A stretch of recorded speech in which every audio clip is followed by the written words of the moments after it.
Oke, Assalamualaikum warahmatullahi wabarakatuh. Selamat datang buat rekan-rekan dan teman-teman dari Karang Taruna Provinsi Jawa Barat.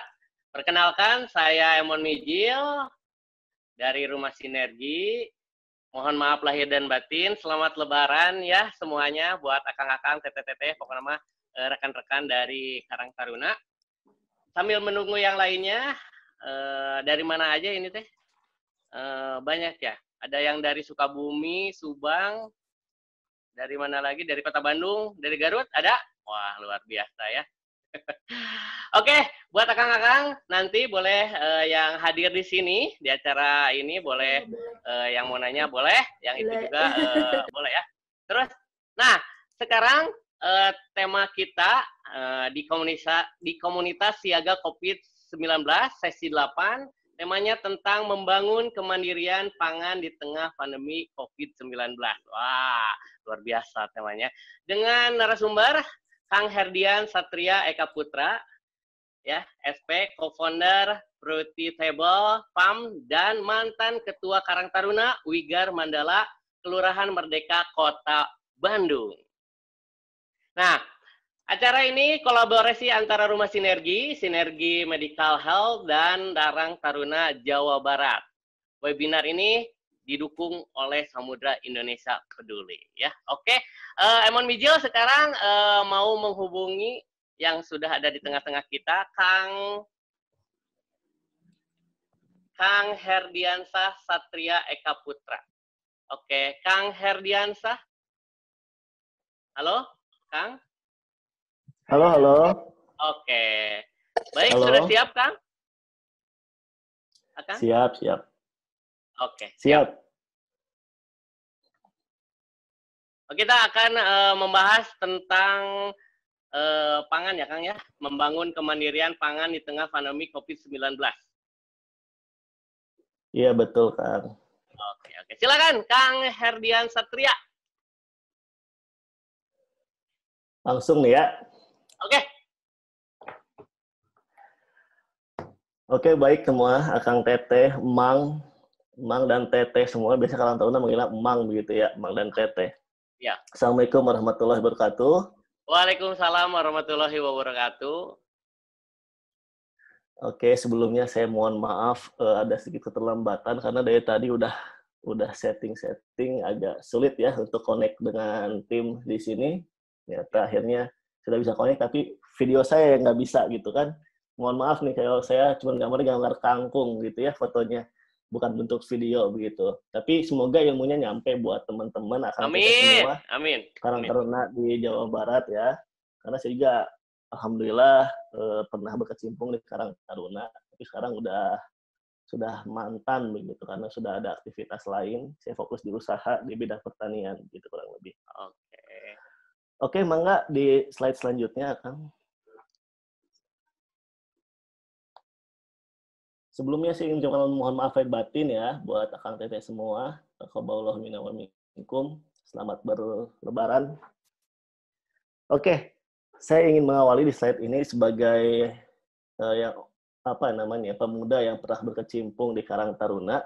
Biasanya ada jargon di Karang Taruna ini. Salam kesetia kawanan sosial, Aditya Karya Mahat Fayoda. Nah, perkenalkan juga sebelumnya Kang Teteh. Nama saya Herdian Satria Eka Putra, atau biasa dipanggil Herdi. Nah, saya lahir dari Bandung, asli Bandung begitu ya, dan kebetulan sempat diamanahi sebagai Ketua Karang Taruna wilayah di Kelurahan Merdeka tepatnya, Kecamatan Sumur Bandung. Nama Karang Taruna kami, Karang Taruna Wigar Mandala. Saya diamanahi untuk meneruskan tonggak kepemimpinan ataupun kepengurusan itu hanya lanjutan 2013 sampai 2015. Dan saat ini saya berprofesi sebagai seorang petani di Bogor begitu ya. Adapun produk saya atau produk kami itu hidroponik, organik, urban farming dan juga bisnis sarana produksi pertanian.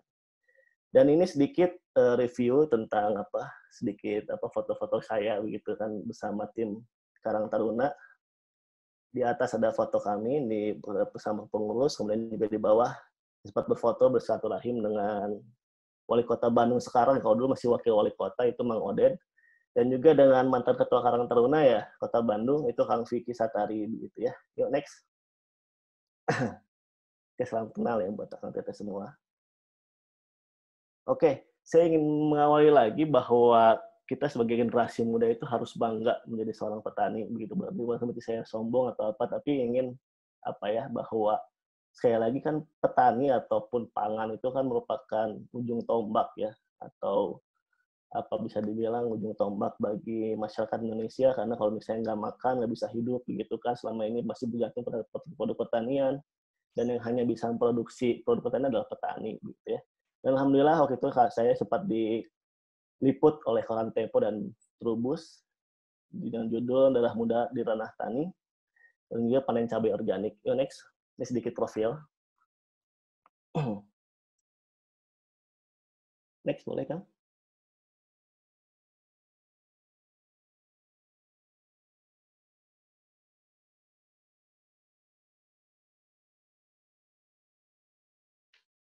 Oke. Oke, hatur nuhun. Oke. Nah, ini nama brand kami itu Fruitable Farm, itu singkatan dari Fruit and Vegetable Farm. Jadi kita ingin rebranding bahwa biasanya kan petani itu kolot-kolot gitu ya, udah pada tua gitu kan, senior lah bisa dibilang kayak gitu kan, sepuh dan lain sebagainya, panas-panasan dan lain sebagainya begitu kan, dan juga teknologi pendekatan teknologi tradisional begitu. Ini kita ingin merubah mindset bahwa pertanian itu juga bisa dilaksanakan oleh generasi muda. Juga ada sentuhan teknologi-teknologi terbaru yang bisa kita duplikasi, yang bisa kita juga input kepada dunia pertanian ini. Kayak gitu ya. Salah satunya melalui pendekatan hidroponik dan urban farming. Ya, next.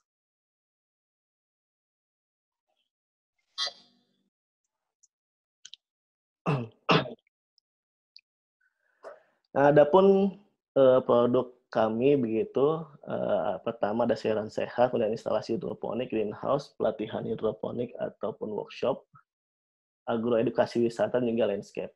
Next lagi, Kang. Nanti kita habis ini masuk ke materi intinya.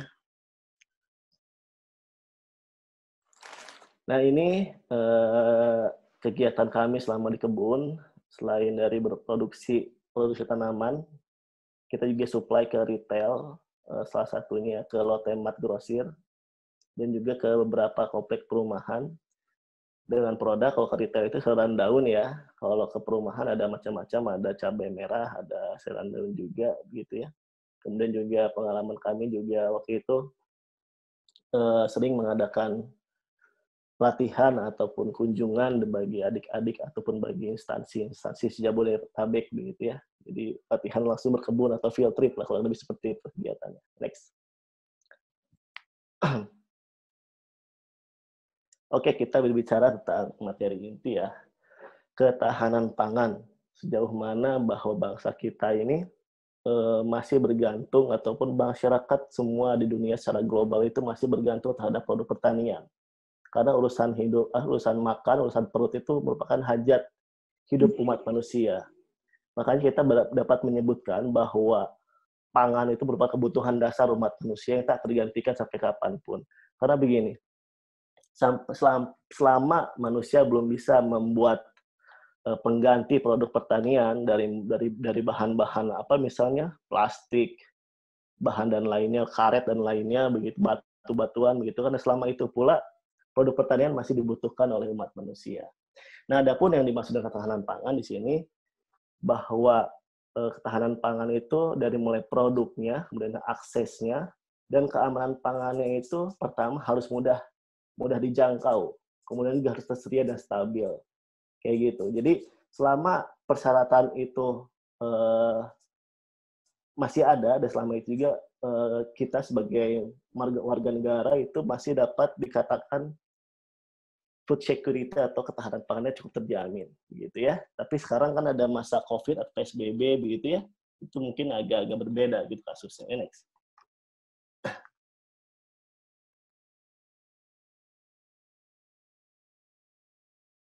Boleh di next. Oke. Dan ini pandemi COVID-19 dan ancaman krisis pangan global. Dari data FAO tahun 2020, di laporan akhir 2019, ternyata 135 juta orang di 55 negara itu mengalami food insecurity atau krisis pangan, kayak gitu ya. Dan 75 anak itu menderita stunting dan 17 gizi anak di dunia itu menderita gizi kurang. Kayak gitu. Mungkin nanti Kang Danver dan kawan-kawan lebih paham tentang inilah ya, food stunting itu apa, gizi kurang itu apa. Nah, kemudian dampak COVID-19 pada pangan dunia itu, di sini kita lihat bahwa kenaikan jumlah orang dengan food insecurity penyebabnya antara lain bahwa kapasitas produksi berkurang akibat physical distancing. Jadi begini, dengan ada PSBB atau physical distancing ini, batas-batas untuk untuk supply begitu kan, untuk mengantarkan hasil panen ke beberapa wilayah itu agak terbatas. Sebagai contoh, beberapa sekarang dibatasi, ada yang mulai rumah makan, kemudian juga hotel, restoran dan kafe kayak gitu kan dibatasi ke aktivitasnya, ataupun ada berapa yang tutup full. Nah, sedangkan produk pertanian itu ada banyak sekali pelaku pertanian itu yang melaksanakan kontrak dengan mereka, artinya tertutup juga supply ke pihak-pihak tersebut, dan juga ke beberapa pasar induk sempat juga kemarin ditutup ya pasar induk. Jadi distribusi itu terganggu akibat pembatasan wilayah begitu kan. Jadi selama ini Jabodetabek itu masih bergantung dari supply dari teman-teman atau petani-petani di wilayah Bandung, Sukabumi, begitu kan, Cianjur dan lain sebagainya, tetapi tertutup oleh pembatasan wilayah tersebut kayak gitu. Jadi mengakibatkan supply dan demand itu tidak seimbang kayak gitu ya. Jadi ada ancaman krisis begitu, kurang lebih kayak gitulah. Ya, next di Indonesia ini. Next. Oke. Nah, ini sebagai contoh begitu ya. Selama ini kita tahu, ataupun mungkin Akang Teteh ada yang baru tahu, bahwa produk petani itu ataupun hasil panen petani itu nggak langsung kita nikmatin, ya kan? Biasanya kita di rumah ini atau ibu-ibu atau Akang Teteh, biasanya kalau beli produk pertanian atau produk pangan seperti buah, sayur, dan sebagainya macamnya itu, kalau nggak ke kios sayur, ke tukang sayur atau ke pasar begitu kan. Dan sebelum nyampe ke tahapan tersebut, ada tahapan-tahapannya dulu biasanya, ataupun ada skema-skema yang cukup panjang lah, misalnya seperti itu. Bayi petani itu dikumpulkan di pengepul kecil, sebutnya bandar ke tengkulak, kemudian pengepul besar, pasar induk, baru dari pasar induk disebar, biasanya seperti itu. Ke retail, ke kios sayuran, ke pasar tradisional yang kecil, ke tukang sayur, dan baru nyampe di rumah kita. Artinya ada butuh proses beberapa waktu begitu kan, mungkin sehari atau 2 hari dari panen awal petani itu untuk nyampe ke rumah kita, kurang lebih seperti itu. Nah, ketika pandemi ini semua jalur itu tertutup kayak gitu ya, dari mulai ke konsumen langsung, kemudian juga ke tingkat manufacturer, kemudian juga ke retail dan sebagainya macam. Contoh saja gambar seperti itu, tutup gitu kan, ya artinya akses petani itu untuk mengakses pasar itu agak sulit kayak gitu. Ya, next.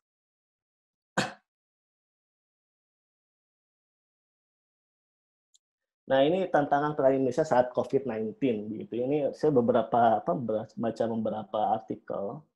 Akibat pandemi COVID-19, petani sayuran sulit jual hasil panen. Itu daerah Lembang nih, di pikiranrakyat.com. Kemudian Okezone, petani di Gunung Kidul di Jawa, bagikan hasil panen ke warga, cukup dibayar dengan doa.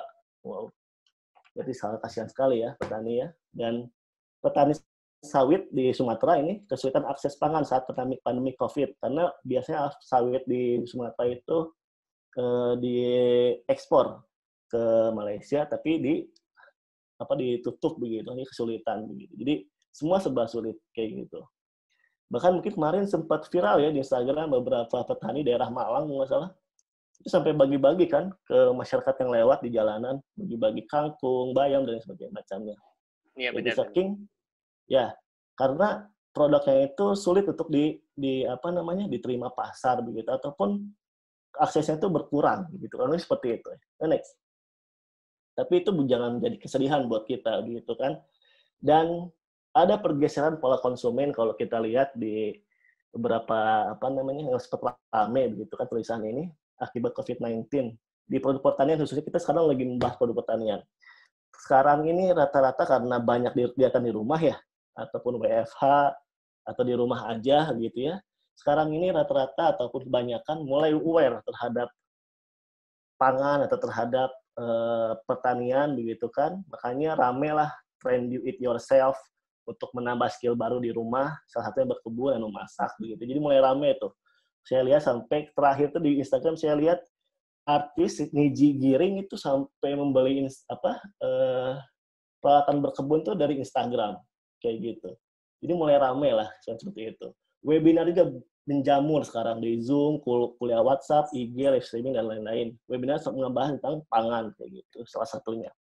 Dan juga yang pasti masyarakat Indonesia sekarang lebih aware juga terhadap kesehatan. Artinya selain protokoler kesehatan begitu yang dilaksanakan dari mulai physical distancing dan lain sebagainya, rata-rata sekarang masyarakat juga udah mulai aware terhadap produk pangan yang sehat seperti apa kayak gitu kan. Bagi yang kalau membeli, ini saya sebut ini membeli healthy food ataupun makanan-makanan sehat tuh bagi yang belum pandai memasak sekarang kayak gitu, ataupun frozen food kayak gitu, biasanya kayak gitu juga. Kemudian juga sekarang online market tuh menggeser modern market kayak gitu kan. Kayak rame tuh aplikasi-aplikasi pertanian juga yang sekarang menjual produk pertanian langsung dari petani ke konsumen itu menjadi makin jamur lah. Sekarang cashless utility, orang-orang udah mulai malas nih, makin malas, bukan mulai malas lagi, makin malas megang uang cash. Rame lah, ada GoPay, ada OVO, ada e-banking gitu dan segala bentuk macam cashback-nya begitu kan. Dan yang paling rame juga untuk menjaga daya tahan tubuh kita itu sekarang jamu is the new espresso atau lifestyle baru bagi penduduk Indonesia khususnya. Kayak gitu ya. Jamu itu kan dari tanaman herbal. Tanaman herbal itu kan kalau di dunia kesehatan tanaman obat keluarga ya. Seperti itu ya. Atau taman obat keluarga gitu kan. Seperti itu kurang lebih ya. Jadi mulailah sekarang mulai menjamur petani-petani jahe, kunyit dan sebagainya macam juga mulai banyak sekali demand ke mereka begitu. Kurang lebih seperti itu. Ya next.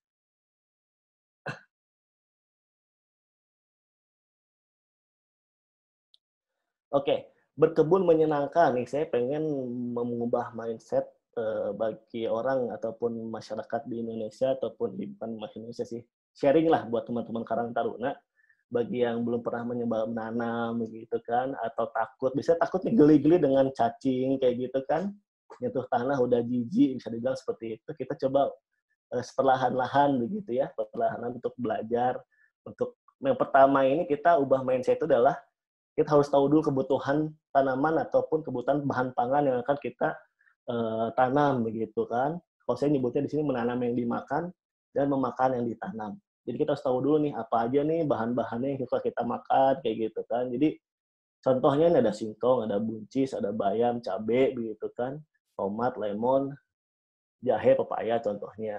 Nah, kita juga nggak butuh berkebun ini kita juga nggak butuh lahan yang luas, cukup di pekarangan saja ya. Bisa juga dengan metode tupang sari ya. Tupang sari itu berbagai macam tanaman begitu kan di dalam satu lahan ataupun satu petakan lah, bisa juga seperti itu. Contohnya cabai keriting, daun bawang, kangkung atau tomat, sawi, serai begitu kan. Dan juga dengan berkebun ini mengasah kreativitas juga buat teman-teman begitu, bagaimana dengan lahan yang terbatas kita bisa tetap produktif dan juga menghasilkan pangan yang atau bahan pangan yang sehat bagi keluarga kita, minimal keluarga kita, baru komunitas. Dan tercipta juga udara yang lebih sejuk, sehingga imunitas tubuh meningkat insya Allah gitu ya. Dan estetika rumah itu menjadi lebih bertambah. Itu contoh aja. Yuk next.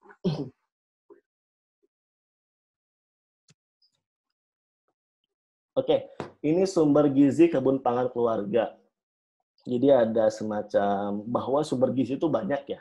Contoh paling saya menempatkan karbohidrat itu di atas karena Indonesia itu nggak makan kalau nggak makan nasi, ya kan? Nggak merasa belum kenyang kalau belum makan nasi, kurang lebih seperti itu. Jadi karbohidrat itu bukan dari nasi atau beras saja ya, sumber karbohidrat itu banyak. Salah satunya ada singkong, jagung, ubi jalar, sukun, kentang, talas, sorghum, alpukat, tebu. Nah, protein mungkin ada berapa, buncis, jamur. Nah, hewaninya bisa kita juga ada ikan, ada telur ayam begitu ya. Lemaknya bisa dihasilkan dari alpukat, kacang tanah, vitamin A-nya bisa dari wortel, vitamin C-nya tomat, jeruk, dan sebagainya macamnya. Mungkin bisa dibaca oleh teman-teman. Next.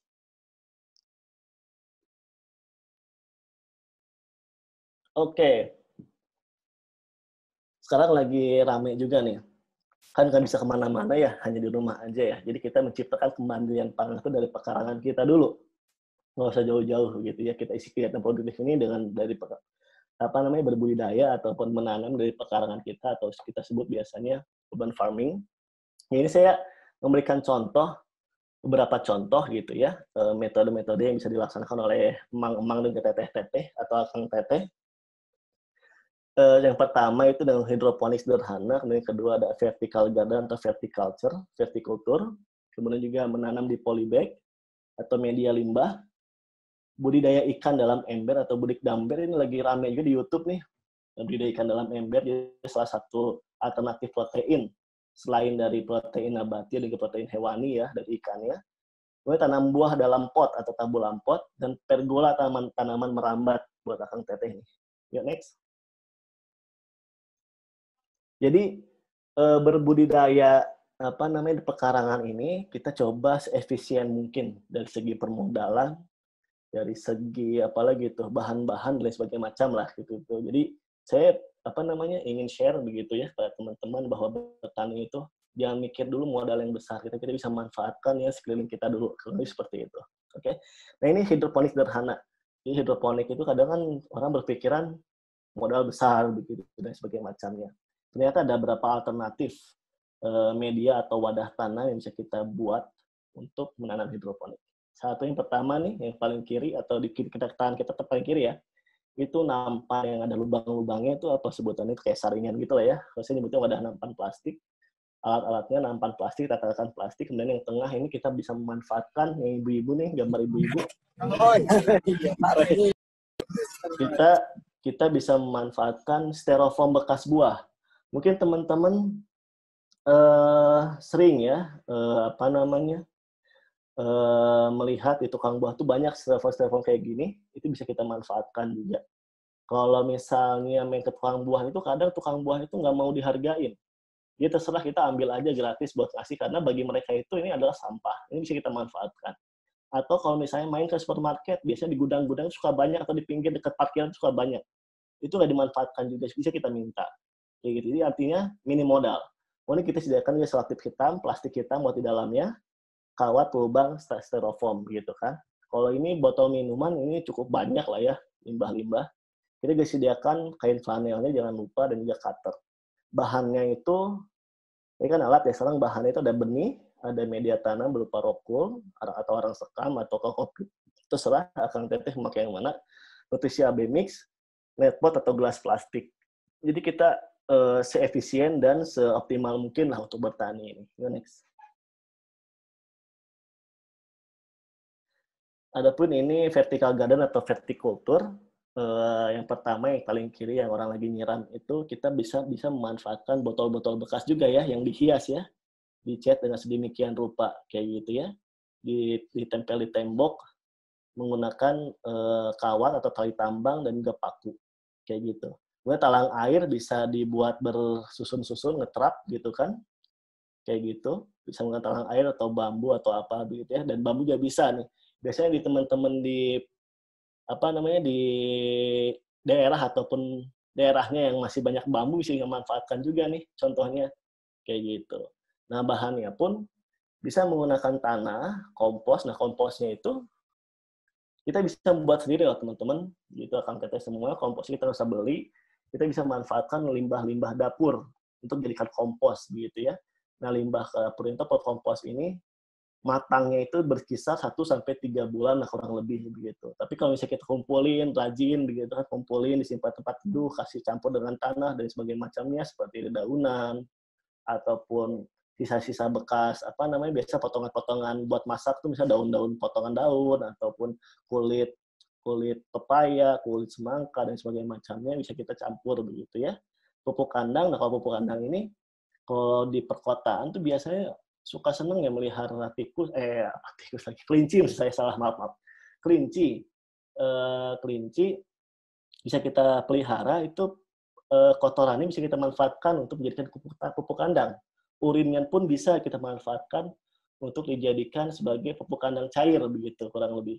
Nah kalau yang di pedesaan bisa juga memanfaatkan, biasanya suka nanam ayam ya, melihara ayam, itu bisa kita manfaatkan juga gitu, ataupun domba bisa kita manfaatkan kayak gitu ya. Nah, pun benih tanamannya silakan buat teman-teman mau tanam sayuran silakan bisa juga. Next.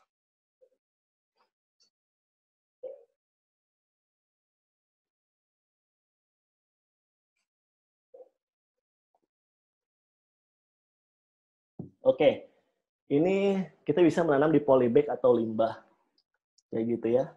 Di polybag kita bisa beli, kalau polybagnya ada gitu kan bisa kita beli dengan harga cukup terjangkau begitu ya. Karena kita beli polybag itu bukan satuan biasanya, tapi diukur beratnya berapa. Misalnya beli setengah kilo atau seperempat kilo atau 1 kilo kayak gitu. Kemudian plastik limbah juga bisa kita manfaatkan. Ini contoh di tengah itu limbah minyak, plastik kemasan minyak kayak gitu. Isi manfaatkan atau kemasan deterjen cair atau pewangi yang sebelumnya itu ada proses terlebih dahulu, Kang Teteh, proses pembersihannya, proses penghilangan bekas-bekas zat aditifnya kayak gitu kan, dicuci dan dijemur dan sebagainya macamnya untuk sebelum ditanam kayak gitu limbah plastik ini. Kemudian juga ada limbah ban kendaraan, ini biasanya suka banyak nih di tempat-tempat penampungan khusus begitu ya, bisa kita manfaatkan juga nih untuk jadikan sebagai wadah ataupun media untuk menanam. Bahannya bersama, ada tanah, kompos, pupuk kandang, benih tanaman. Next. Nah, ini budidaya ikan dalam ember nih ya, Kang Teteh. Contohnya seperti ini, jadi sebagai alternatif pemenuhan protein untuk keluarga, tapi dari hewani kita bisa berdayakan juga budidaya ikan dalam ember. Tapi juga kita bisa plusnya, ada nilai plusnya, kita bisa menanam juga gitu ya, menanam aneka macam sayuran gitu. Jadi ada double untung. Kita bisa panen ikan yang pertama, yang kedua kita bisa panen sayuran di dalam ember begitu ya. Dan ini bahan-bahannya Kang Teteh, alat bahannya pertama ada ember 80 liter, kemudian arang batok kelapa nih, atau fungsi arang ini di ember ataupun di media wadah ini nanti disimpan di gelas plastik searangnya. Itu fungsinya itu untuk menetralisir dari yang namanya air ataupun kotoran ikan yang dapat mengakibatkan racun bagi ikan tersebut begitu kan. Karena saking banyaknya kotoran tuh nggak kemana-mana tuh nggak ngalir tuh air, bisa dinetralkan menggunakan arang batok kayak gitu. Arang dan batok. Adapun si kotoran ikan itu yang tercampur di air begitu ya, itu bisa menjadi sebagai pupuknya untuk tanaman. Jadi serap oleh akar kayak gitu. Jadi ada keuntungan kayak gitu ya. Nah, kayak gitu. Jadi nanti kalau proses pembuatannya mungkin teman-teman bisa lihat di YouTube lah, kurang lebih seperti itu. Ini saya hanya memberikan gambarannya saja.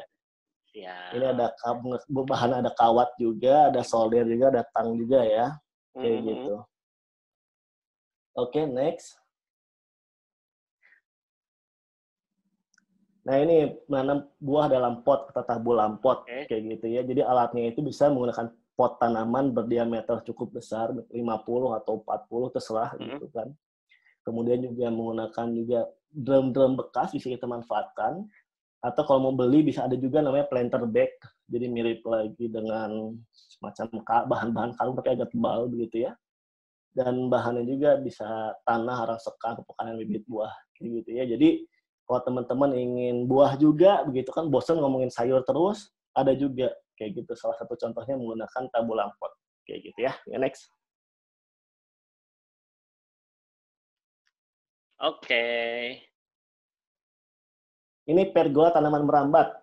Mungkin teman-teman udah sering lihat ya, banyak jenis tanaman merambat di kita ini yang bisa kita manfaatkan. Kalau teman-teman punya pagar, kenapa sih kita manfaatkan, terus cahaya mataharinya bagus, kita bisa manfaatkan untuk menanam anggur contohnya.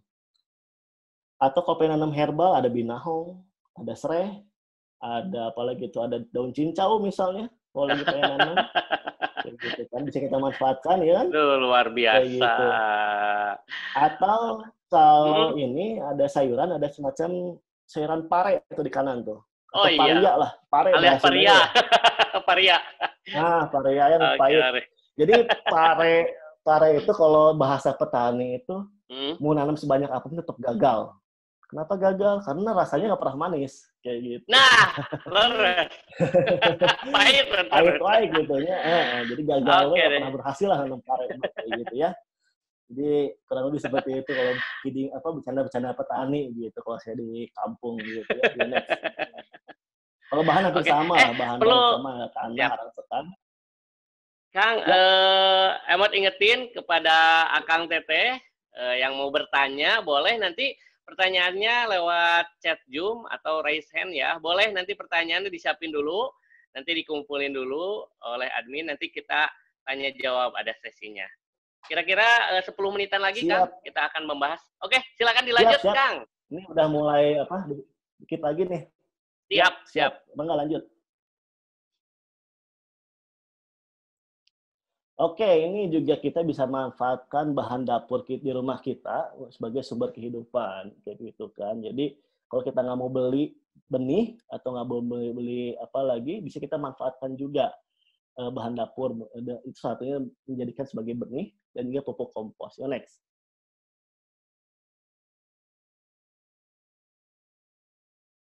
Ini benih kita bisa contoh ya, saya ambil contoh dulu dari apa namanya sayuran buah atau bisa disebut sayuran begitu kan, di cabai, tomat. Jadi kalau misalnya ada sisa-sisa nanya apa sisa-sisa nanya lagi baca tanya.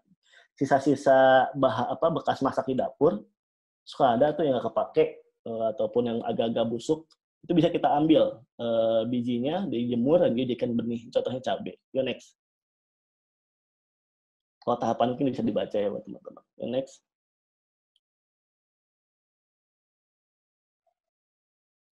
Nah ini pupuk kompos dari limbah dapur teman-teman. Kita lihat tuh ada apa bekas potongan daun, kulit-kulit buah, kayak kita daun-daun kering, bisa kita campur dengan tanah, disiram setiap hari ataupun secukupnya disiram gitu kan, diaduk-aduk.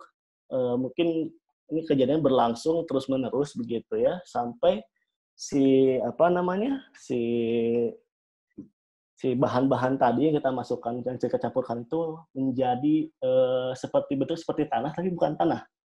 Itu bisa dinamakan dengan pupuk kompos gitu karena proses degradasinya itu atau penghancuran itu dibantu oleh mikroorganisme tanah kayak mikroba, cacing, kemudian juga rayap dan sebagainya macamnya. Jadi hancur menyerupai tanah, kurang lebih seperti itu. Tapi ciri-ciri kompos yang sudah matang itu waktunya bisa kurang lebih 1 bulan lah ya, kurang lebih ya 1 bulan atau 3 bulan lah kayak gitu kan sampai benar-benar dipastikan matang. Ciri-cirinya itu dicium itu ketika kita cium itu bau tanah, bentuknya remah dan warnanya seperti tanah. Suhunya dingin, udah nggak panas kayak gitu kan. Dan kemudian terakhir ciri-cirinya itu bila dimasukkan ke dalam air itu akan tenggelam. Maka itu bisa disebut pupuk kompos yang sudah matang dan bisa digunakan. Kurang lebih seperti itu. Next. Dikit lagi ya, Kang. Ini pengalaman saya sharing pengalaman begitu ya di Karang Taruna, program Karta Berkebun begitu kan. Jadi saya waktu di Karang Taruna itu apa namanya? Karena saya basic dari pertanian, dari Unpad begitu ya. Ingin membagi ilmu pertanian kami begitu ke teman-teman internal dulu. Jadi kami konsolidasinya di awal itu dengan berkebun. Kayak gitu kan. Berkebun di pengurus Karang Taruna Kelurahan kayak gitu. Kemudian next lagi, slide selanjutnya. Kemudian kita ingin menyebarkan juga virus-virus berkebun ini, virus kebaikan untuk berkebun ini, berkolaborasi banget bersama PKK Kelurahan dan juga Karang Taruna Unit RW nih. Karena kan Karang Taruna Kelurahan itu bisa dibilang ujung tombaknya di kewilayahan lah, kurang lebih seperti itu ya. Kita kolaborasi bersama teman-teman. Jadi kita juga mengadakan kegiatan Karta Berkebun ini bersama PKK, bersama Karang Taruna Unit RW, kayak gitu ya. Next.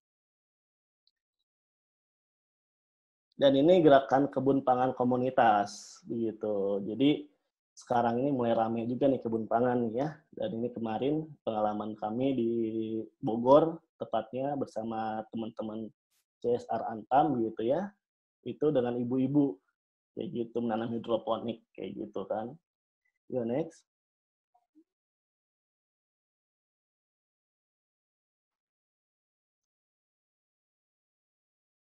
Next. Nah, kalau ini di teman-teman komunitas pemuda desa di sama di Bogor begitu ya, di Desa Batar Karet kayak gitu. Jadi kita menggunakan berbagai macam sistem gitu kan. Salah satunya tadi pendekatannya adalah pendekatan pertanian organik dan juga yang kayak tadi mungkin ada contohnya menggunakan pendekatan permaculture juga dan juga beberapa jenis tanaman yang kita tanam cukup banyak di sini. Ada timun curry atau timun Jepang, ada kacang panjang, ada jagung pelangi. Saya belum share foto jagung pelanginya ya. Ada kangkung dan sebagainya macamnya. Di ujung sana itu menanam cabai untuk pertama sebagai apa? Sebagai efisiensi ataupun pemenuhan gizi masyarakat atau pemuda. Yang kedua itu hasilnya bisa dijual kayak gitu sebagai pemberdayaan ekonomi lah kurang lebih seperti itu. Ya next.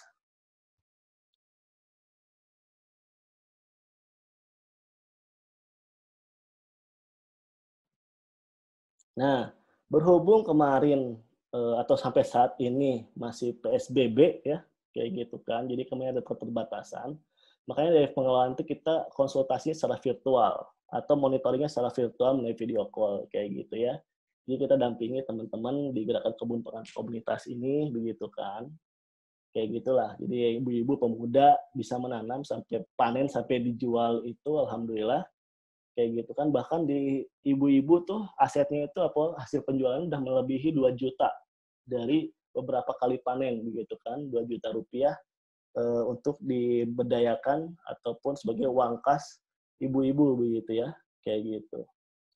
Kalau di kebun pangan komunitas kemarin dari satu lahan aja petakan lahan berukuran kurang lebih ya 4 meter kali 1 meter kayak gitu, itu bisa menghasilkan hampir 100 kilo timun Jepang, kayak gitu. Kalau kita konversi dengan rata-rata penjualan misalnya, timun Jepang itu paling murah ya, sekitar 5.000 atau ya 5.000 lah.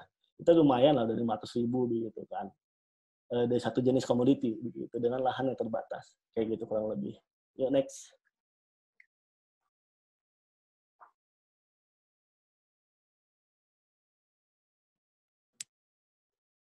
Oke, tur nuhun buat semuanya. Ini saya juga foto bersama teman-teman ketika waktu kita diliput oleh majalah atau koran Tempo. Ini di yang kiri saya ada apa? Ada Kang Andro, kanan saya juga ada Aji gitu ya. Terima kasih. Kalau saya bagi jago kalau di awal tadi salah persiapan sosial Aditya Mahafayoda. Kalau sekarang jargon saya adalah pertanian jaya. Hatur nuhun. Assalamualaikum warahmatullahi wabarakatuh. Waalaikumsalam. Terima kasih. Wah, luar biasa ya, Kang ya. Ternyata. Jadi, buat akang-akang, buat teteh-teteh, kita harus bermindset dulu. Tidak perlu berpikir modal besar, terus lahan yang luas, ya Kang ya. Tapi dengan modal yang dimaksimalin, dioptimalin, kita juga bisa sebenarnya bercocok tanaman. Wah, luar biasa. Boleh diingetin lagi buat akang teteh yang mau nanya, boleh lewat chat Zoom atau lewat raise hand juga boleh ya. Kita cek dulu. Oke, dari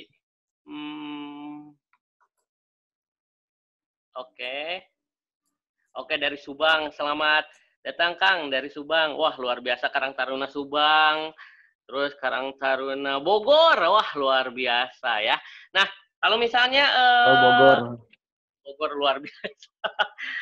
Jadi sekarang dalam masa pandemi corona itu emang benar ya, para petani itu, apalagi yang petani dari mana itu, kalau nggak salah emang dari Pangalengan, yang petani lemon itu bingung, Kang, ngejualnya harus kemana?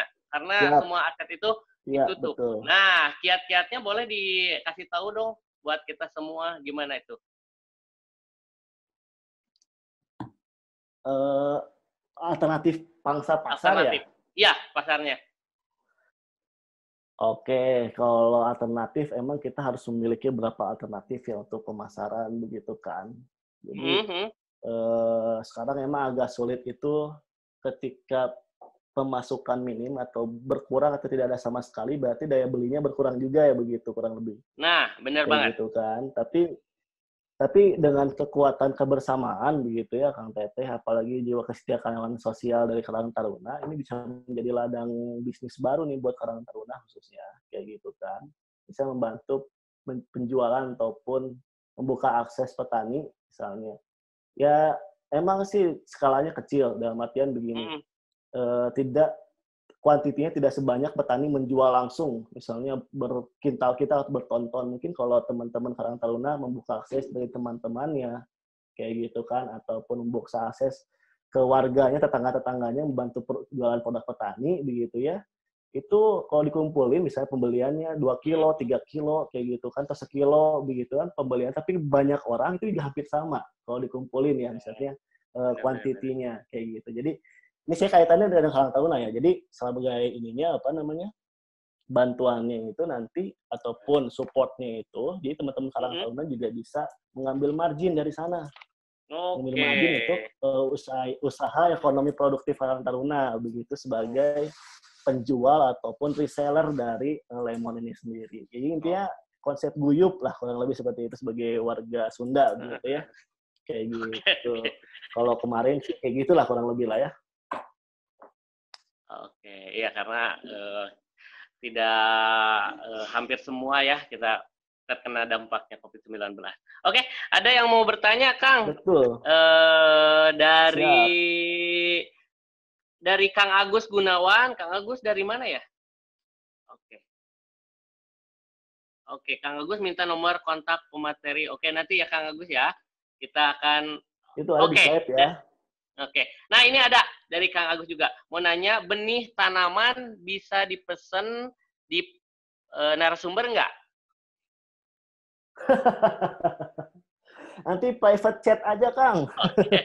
Coba langsung ke pribadi ya. Siap. Ya, silakan. Aduh, terus ada aja.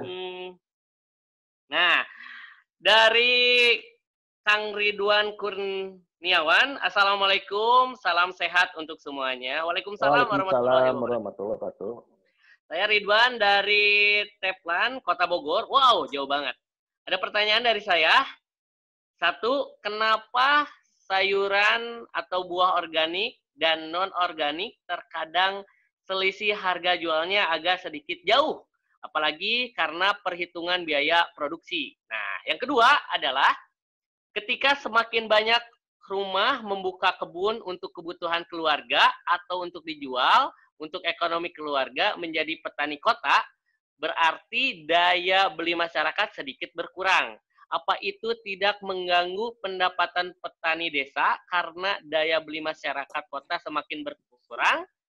Karena saya mulai tertarik dengan sistem hidroponik di wilayah kami yang sudah mulai terkendali dengan adanya lahan yang luas. Terima kasih, hatur nuhun.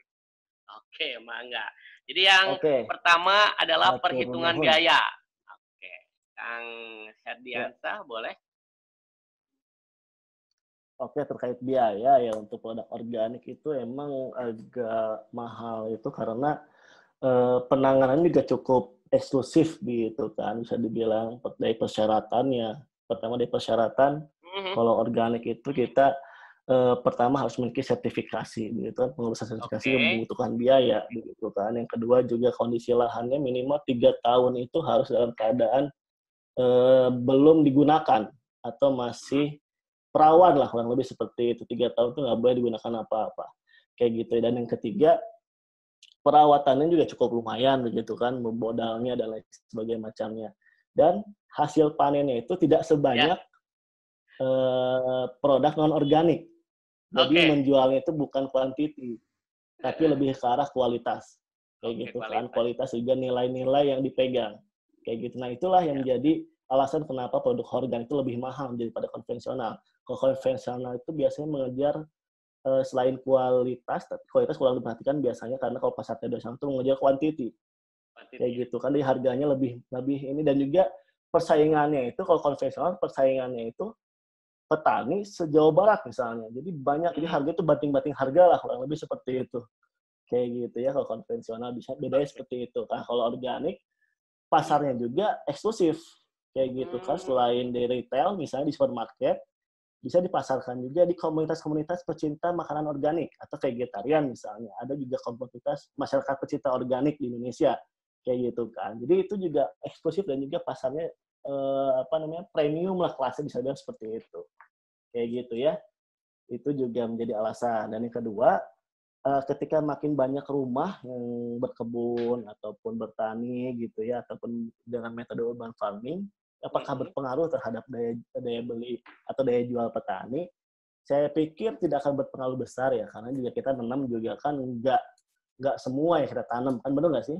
Jadi Ya, minimal benar. beberapa persen dari kebutuhan tanaman yang biasa kita makan itu bisa kita penuhi di pekarangan kita sendiri, kayak gitu kan. Nggak mungkin kita nanam yang kalau misalnya kita membuat paling gampang nih sayur sop misalnya, kan kebutuhan sayur sop ada kubis atau engkol, ada kentang, ada wortel, kayak gitu kan, ada daun bawang, ada bakso, masih kita tanam semua begitu ya? Nggak mungkin kan? Kayak gitu. Jadi ada beberapa mungkin yang bisa ditanam di rumah kita paling daun bawang dan seledri kan. Kalau Nah, wortel itu jahe. eksklusif pas dataran tinggi. Jahe atau kentang juga harus dataran tinggi eksklusif, dan itu waktunya beberapa bulan kayak gitu kan. Jadi nggak semua pengaruhnya nggak akan terlalu signifikan gitu kan. Jadi hanya berapa persen minimal ataupun yang bisa kita penuhi di pekarangan kita kayak gitu. Jadi istilahnya mah kalau dalam bahasa ininya mah ya, semua memiliki peran masing-masing lah di sana kayak gitu kan. Hanya memang kalau kita nanam sendiri itu kita tahu kualitasnya, benar nggak? Ya kan? Ya, benar. Tahu kualitas, kita yang rawat, dan nggak mungkin atau kita nanam sendiri kita semprot pakai pestisida kimia kayak gitu kan, kita kasih racun buat membasmi hama kayak gitu misalnya, nggak mungkin gitu kan? Iya, kurang lebih seperti itu lah. Gitu. Jadi secara ininya gitu ya. Tapi memang nih kalau saya pengen share begitu Kang Emon, saya boleh share Gimana? sedikit ya? Boleh, Saya Kang. boleh sharing sedikit lagi begitu ya. Nah, terkait tadi kalau misalnya semua rumah ataupun gerakan kebun pangan ini digalakan begitu ya, itu juga ada nilai-nilai ekonominya. Kita bisa menjual pertama tadi, ada yang nanyain apa, ada yang benih ya, kita bisa menjual Ya, sarana benih. pertanian nih di kelompok. Kan kalau saya kaitan sekarang Karang Taruna lagi. Di bidang Karang Taruna itu ada yang namanya usaha ekonomi produktif atau web. Kayak gitu kan. Itu bisa digalakan juga nih webnya itu sekarang ke arah pertanian. Kayak gitu kan. Misalnya saprodi atau sarana produksi tanaman begitu. Kita bisa bisnis nih di Karang Taruna. Yang kedua juga bibit-bibit tanaman. Misalnya kita nyemai cabai, bibitnya usia 3 minggu. Jadi bisa kita jual ke tetangga-tetangga kita. Hasilnya nanti buat kas Karang Taruna misalnya. Kayak gitu kan. Hasil panennya kita bisa jual ke tetangga-tetangga kita dengan packing yang menarik tentunya. Kayak gitu ya, packing menarik dan juga menilai jual tinggi. Kayak gitu kan. Apalagi dengan ada labelnya ini organik loh, kayak gitu kan. Tetangga pasti percaya dah, nggak mungkin untuk tetangga nggak percaya, istilahnya tetangga kita nggak percaya dengan kita gitu kan, kalau ini organik misalnya seperti itu. Kayak gitulah kurang lebih. Kalau misalnya dibangkitkan dengan kemandirian pangan untuk menilai ekonomi di Karang Taruna.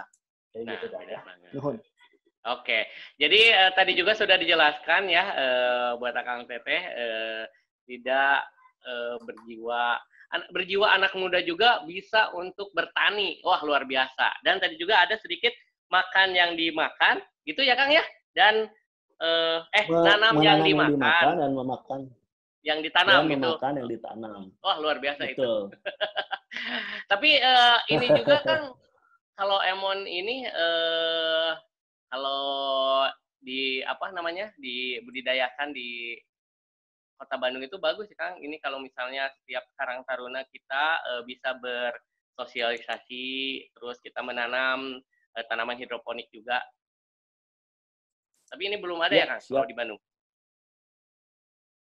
Di Bandung saya rasa ada beberapa, tapi emang nggak terlalu booming ya, karena skalanya kecil kayak gitu kan. Sebenarnya gerakan berkebun di wilayah atau di kota-kota besar tuh udah cukup lama, tapi emang boomingnya baru sekarang lagi begitu kan. Kayak gitu. Bahkan pernah saya pernah ingat di Bandung itu ibu PKK sih biasanya, karena yang bisa lebih leluasa waktu itu PKK biasanya.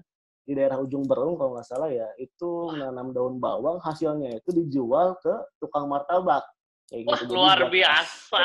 Lebih kayak gitu. Jadi bisa kita contoh maksud saya buat luar biasa gitu. Ternyata tuh, jadi bisa untuk kita, buat kita, dan untuk semua. Ya begitulah. Boleh yang mau nanya lagi ya lewat chat Zoom atau lewat raise hand juga boleh. Nah, kalau misalnya gini Kang, tadi Emon lihat dari ada tanaman hidroponik, terus ada yang dari peternak itu teh lele ya yang tadi teh luar biasa ternyata dengan modal yang dioptimalkan tapi bisa untuk kita manfaatkan. Nah, ada nggak Kang kiat-kiat untuk menjaga stabilitas dari sekarang kan lagi pandemi COVID-19 nih. Oke, ada yang resign dulu Kang. Nanti yang emon kita angkat dulu yang resign. Boleh. Nanti di skip dulu aja. Oke, Akang, halo. Akang Tete yang mau nanya lewat resign hand boleh? Halo. Waalaikumsalam. Boleh dikenalin dulu Akang dari Karang Taruna mana? Ya, Satria Kang. Oke. Satria dari? Dari Karang Taruna Provinsi Kang. Oke, dari Karang Taruna Provinsi. Silakan, Kang. Kang Satria itu dari Bekasi bukannya? Dulu di Bekasi, sekarang di Garut ya. Oh iya, saya pernah kan dulu kan Kang Satria itu ngisi pelatihan di Bandung ya. Saya pesertanya dulu Kang. Oh gitu ya. Luar biasa. Luar biasa Kang. Udah paling kenal di hotel di Bandung. Saya masih ingat. Masih ingat Saya Kang masih ingat ya? dengan wajah Akang nih. Alhamdulillah. Iya. Atur nuhun. Mangga. Maaf lahir batin. Ini tema hari ini luar biasa menurut saya. Kang Henry ini salah satu anak muda yang lahir dari Karang Taruna, kreativitas di Karang Taruna, dan ternyata anak muda lainnya yang lahir dari kreativitas di Karang Taruna di Jawa Barat ini banyak yang juga mengembangkan pertanian, justru malah sudah go internasional gitu sebagai duta Indonesia. Oke. Kang Rijal itu dari Garut yang F-Tilu ya, banyak yang tahu ya F-Tilu. Oh, ya? F-Tilu. Iya. Itu jeruk apa kentang, Kang? Jeruk. Ya, saya tahu. Ya, sama Kang Sandi dari Cianjur. Cianjur ya, tahu. Iya, dia juga banyak juga. Luar biasa banyak, dan saya yakin bukan hanya Kang Henry, Kang Sandi, Kang Rijal nih, banyak juga nih. Masalahnya memang potensi Jawa Barat di bidang pertanian ini, di bidang pangan ini juga luar biasa besar. Sehingga tantangan betul buat teman-teman yang di Karang Taruna saat ini untuk mengembangkan potensi pertanian, potensi pangan yang bukan hanya untuk kalangan sendiri, keluarga, tapi juga untuk sektor bisnis ya, untuk dikembangkan secara bisnis. Kebetulan ini hadir juga di sini, bergabung juga satu Bu Diarini, Kepala Seksi Karang Taruna Kemensos, yang selamat siang Ibu. Ya, Kemensos itu hampir tiap tahun kecuali tahun ini tidak melaksanakan, yaitu melaksanakan kegiatan pelatihan kewirausahaan tingkat nasional.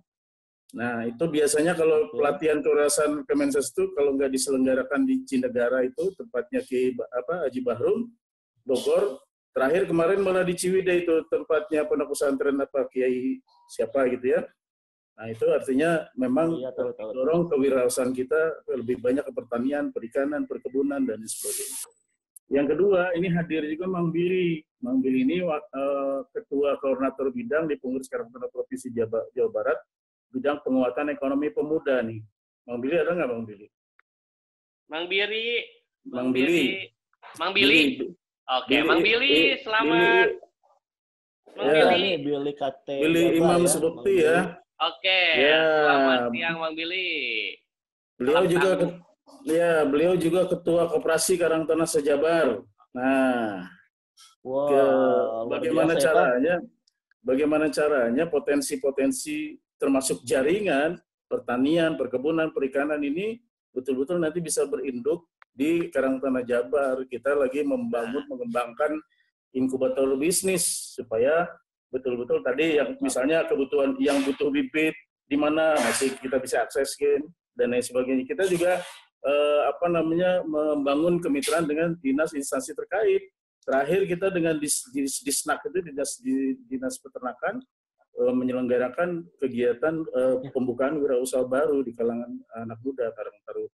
Jadi saya pikir ini materi yang luar biasa bisa kita kembangkan, terutama bagaimana kemudian secara kreatif kita mengembangkannya di masa pandemi COVID-19 ini. Nah, jadi, ya benar. Saya minta nih Mang Billy untuk memberikan pandangannya juga terkait dengan apa yang menjadi visi kita ke depan, menjadikan teman-teman ini sebagai potensi ekonomi, karena kita mau membangun komunitas pemuda ini sebagai komunitas ekonomi di Jabar yang potensial begitu. Nah, itu yang bisa saya sampaikan, bukan pertanyaan tapi statement. Tapi berharap nih, walaupun Kang Hendria sudah tidak lagi di Karang Taruna, tetap support kita gitu. Akses yang dimiliki, ilmu yang dimiliki, segala macam. Nanti satu saat kita bikin pelatihan, harus siap nih jadi narasumber nih. Iya gitu. Dong, buat Karang Taruna mah pasti kan. Alhamdulillah gitu. Silakan, saya minta Mang Billy lah sebagai ketua Bidang Penguatan Ekonomi untuk menyampaikan. Enggak, Bang Billy. Bang Billy di unmute dulu itunya, mikrofonnya. Oke. Halo Bang Billy. Assalamualaikum warahmatullahi wabarakatuh. Waalaikumsalam warahmatullahi wabarakatuh.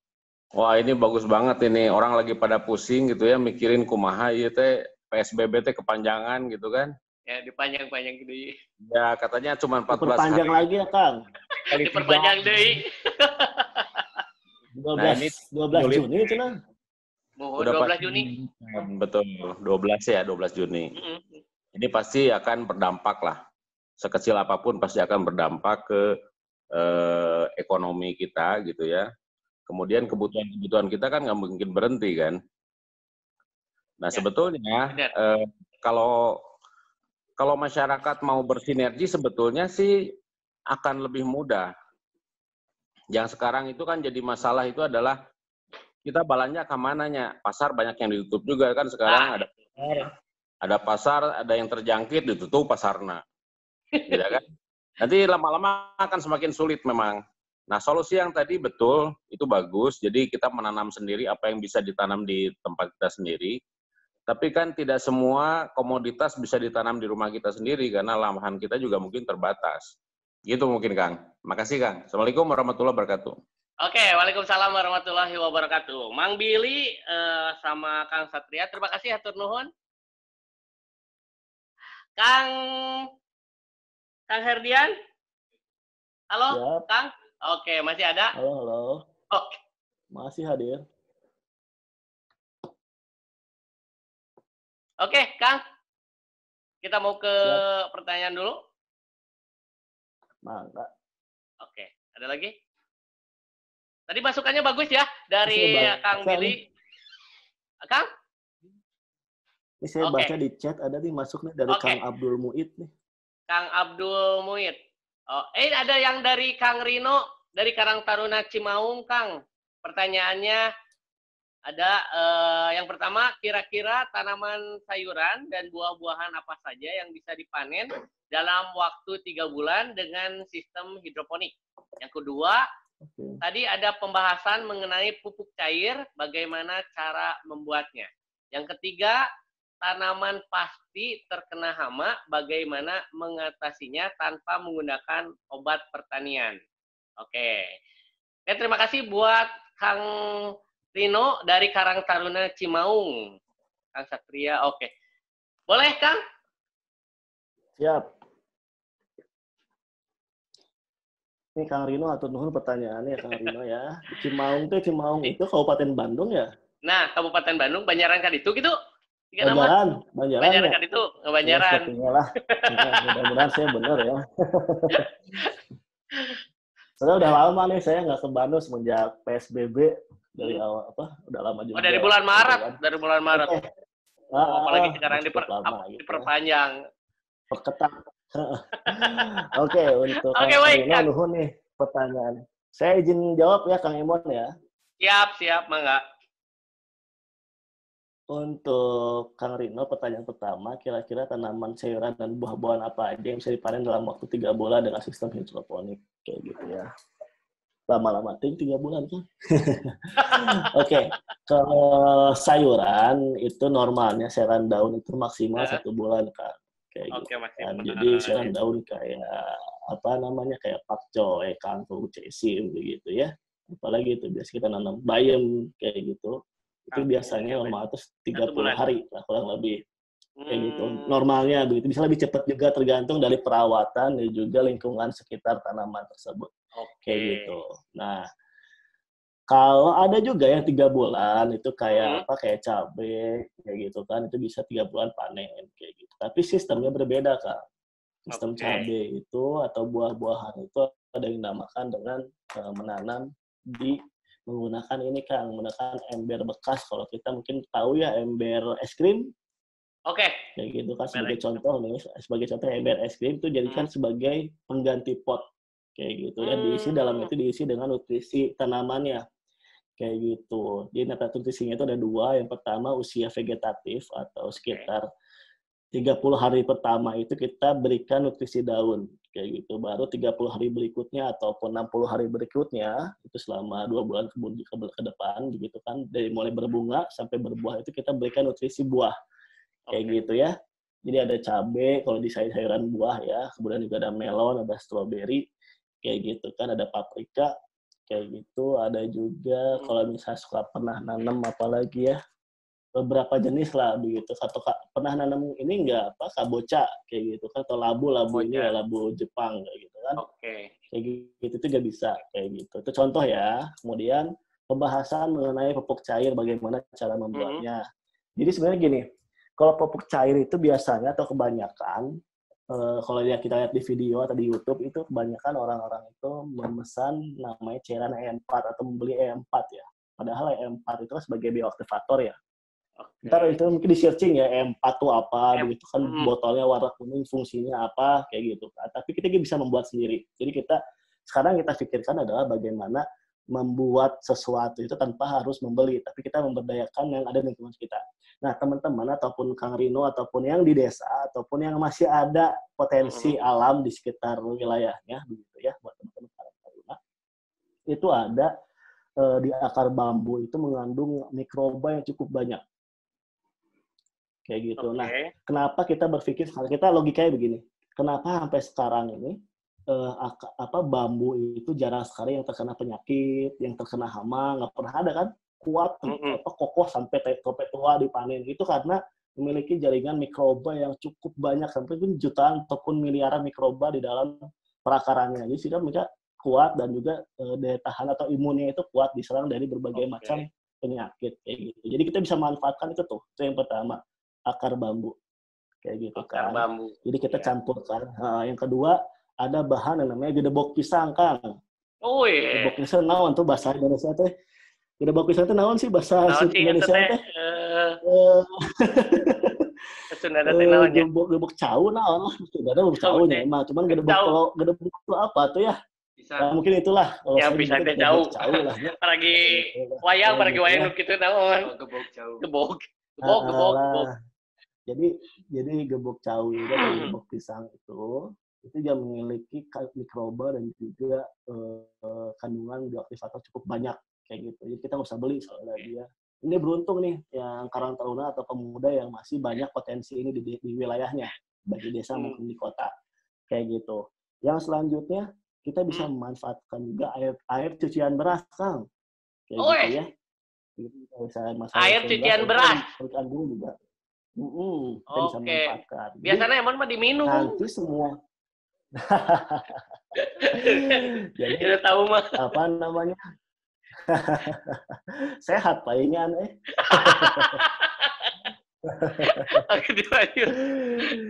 Jadi pembuatannya ini ya, jadi bahan-bahan tadi kita yang pertama akar bambu itu kita potong atau iris kecil-kecil lah ya, dicacah kecil-kecil kayak gitu. Kemudian juga gedebok pisang kita cacah, kan gedeboknya gedenya kita cacah sampai kecil-kecil lah seperti itu kayak gitu. Yang kedua air cucian beras terus kita simpen. Nah nanti kita campurkan bahan-bahan itu di dalam drum atau dalam ember mangga kayak gitu kan, dicampurin semuanya. Nah itu udah ada kan mikrobanya. Nah biar mikrobanya itu aktif, itu biasanya harus dikasih makan. Nah makan itu yang manis-manis, mikrobatnya senangnya.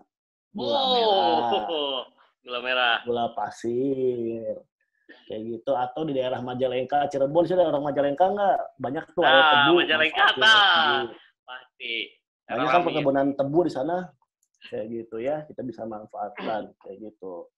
Nah, itu ketika aktif mikrobanya dan apa namanya, kalau disimpan di mangga, mau nyimpan di jerigen mangga, mau nyimpan di ember mangga, tapi dalam keadaan tertutup rapat ya. Setelah tadi aktif Oh, dikasih apa istilahnya, dikasih yang manis-manis tadi kayak gitu kan. Kita juga bisa tambahin lagi nih Kang, kalau pengen lebih komplit lagi kita bisa tambahin terasi misalnya hah? buat apa namanya, Oh, buat merangsang lagi terasi. oke, Ini fungsi terasi itu ternyata. buat merangsang lagi mikroba tadi ya, mikroba Oke, baiknya. Jadi ada oke. mikroba jahat, mikroba baik nih. Buat kalau nantinya mungkin Eh, kayak kayak Yakult lah, kan Yakult tuh mikroba baik ya, kayak gitu ya, kayak gitu. oke. Jadi apa namanya, kita aduk-aduk tuh, diaduk-aduk, kemudian setelah diaduk tutup rapat. Hmm. Setelah tutup rapat, setiap hari itu dibuka Kang. Oh, Mau tiap itu hari dicek, dicek. di jerigen, Mengontrol, dikontrol. mau di jerigen atau di ember gitu kan dibuka, karena itu nanti ada semacam proses penguapannya gitu kan. Oke. Seperti itu. Dibuka pelan sebentar aja, terus tutup lagi. Nah, kalau Oke, dibuka misalnya dulu. udah mulai apa, udah mulai mungkin selang dua hari sekali atau 3 hari sekali begitu kan. Hmm. Kan yang namanya mikroba ini kan sama makhluk hidup ya, butuh makan. Nah, Sama kayak kita. Tambahin lagi, kasih lagi gula merah, gula oh, putih gitu kan. gula merah terus. Biar karena mikrobanya itu nanti akan beranak pinak, jadi makin banyak gitu Oke. kan. Nah, kalau ciri-ciri ketika kapan itu pupuk cair itu siap digunakan. Baunya itu Oke. udah bukan lagi bau terasi, atau bukan lagi bau gula, tapi Hmm. udah mulai bau peyem. Ah, Kayak gitu. Jadi ada oke. fermentasinya jelas, kayak gitu kan. Oh, Waktunya gitu. itu tergantung ya, kalau waktu bisa 2 minggu, bisa 1 bulan, tergantung. Jadi itu nggak bisa disamaratakan. Tapi kalau saya pernah mencoba itu, waktunya itu sekitar 2 minggu. Itu jadi Oke. pupuk cair. Oh, jadi. Jadi semua butuh Oh, proses ya, Kang ya. benar, Semua butuh benar, proses benar. ya kalau misalnya. Ya, jadi saya kalau bertani itu salah satu pembelajaran pentingnya itu kita melatih diri kita itu bersabar kayak gitu kan, berproses kayak Oke. gitu. Jadi ya semua supaya serba instan gitu ya. Itu ya Kang ya. Jadi cirinya itu udah apa namanya, baunya itu udah bau puyem, dan pupuknya itu berwarna macam-macam ya, tergantung dari makanan yang dikasih ya. Kalau misalnya dikasih terasi, maka itu Heeh. akan warna pink biasanya. Kalau misalnya terasinya warna merah ya, Oh, gitu. maka kan cairannya kan berwarna pink, tergantung makanan dia. Kayak gitu ya. Kalau misalnya dikasih cuma Oke. gula merah aja, mungkin akan berwarna coklat. Kayak gitu Heeh, ya. heeh. Nah, ini Oke. pertanyaan ketiga nih dari Kang Hmm. Rino. Ya selanjutnya itu jelas ya Kang ya, itu pertanyaan apa jawaban tadi semoga jelas. Yang ketiga, tanaman pasti terkena hama, bagaimana mengatasinya tanpa apa ini? Bentar ya. Tanpa menggunakan obat pertanian atau pestisida ya. Jadi Hmm. gini, paling mudahnya sebelum menanam itu kita harus tahu dulu bahwa apa namanya, hama ataupun penyakit itu ada lawannya pasti kayak gitu kan. Lawannya itu organisme yang baik-baik Oke. kayak gitu ya. Jadi pertama kita harus menyediakan dulu nih pupuk komposnya Kang, karena pupuk kompos itu penting untuk makanannya apa namanya, makanannya tanaman, kurang lebih seperti itu. Kalau kita Oke. makan enak, serapan Hmm. tubuhnya baik begitu kan, atau nutrisinya baik, berarti Hmm. imunitas kita kuat. Tanaman pun sama. Oke. Jadi sediakan tuh makanannya dulu. Itu tahapan pertama. Makanan disiapin dulu. Pupuk kompos. Oke. Yang kedua baru kita siapin tanaman-tanaman yang kurang disukai oleh hama. Misalnya kita bisa hama ya. Disukai oleh hama. Biasanya itu ciri-cirinya itu yang baunya itu agak-agak menyengat. Contoh, Oke. itu di tanaman herbal biasanya, atau tanaman obat-obatan. Sebagai contoh itu baunya itu khas kayak nanam apa, jahe, kunyit, Hmm. serai gitu kan, khas ya dari jauh ya, Nah, kemangi gitu ya benar, dari jauh benar, khas. Itu benar. kurang disukai oleh hama. Jadi kita sekelilingnya itu Oh, ditanam itu. Jadi ya sekelilingnya. Jadi biar ada penolaknya itu loh, baunya itu ada sebagai oke. penolak kayak gitu kan. Kayak gitu. Yang ketiga, bibit tanamnya itu harus sehat. Jadi kita nanam Ya. bibitnya itu yang benar-benar yang bagus gitu kan, kayak gitu. Dan yang terakhir, kalau lebih tanaman itu kita bicara biasanya sih kalau di pekarangan ataupun di rumah biasanya paling senang tuh nanam cabai. Biasanya ya pengalaman saya pasti apa-apa pasti cabai. Ya, cabai itu paling Nah, paling utama. Paling sehah gitu ya. Paling sehah yang utama. Selain cabai, kita juga bisa manfaatin di sekeliling itu ataupun di sela-selanya tadi yang saya bilang itu tupang sari, itu bisa menggunakan sayuran daun.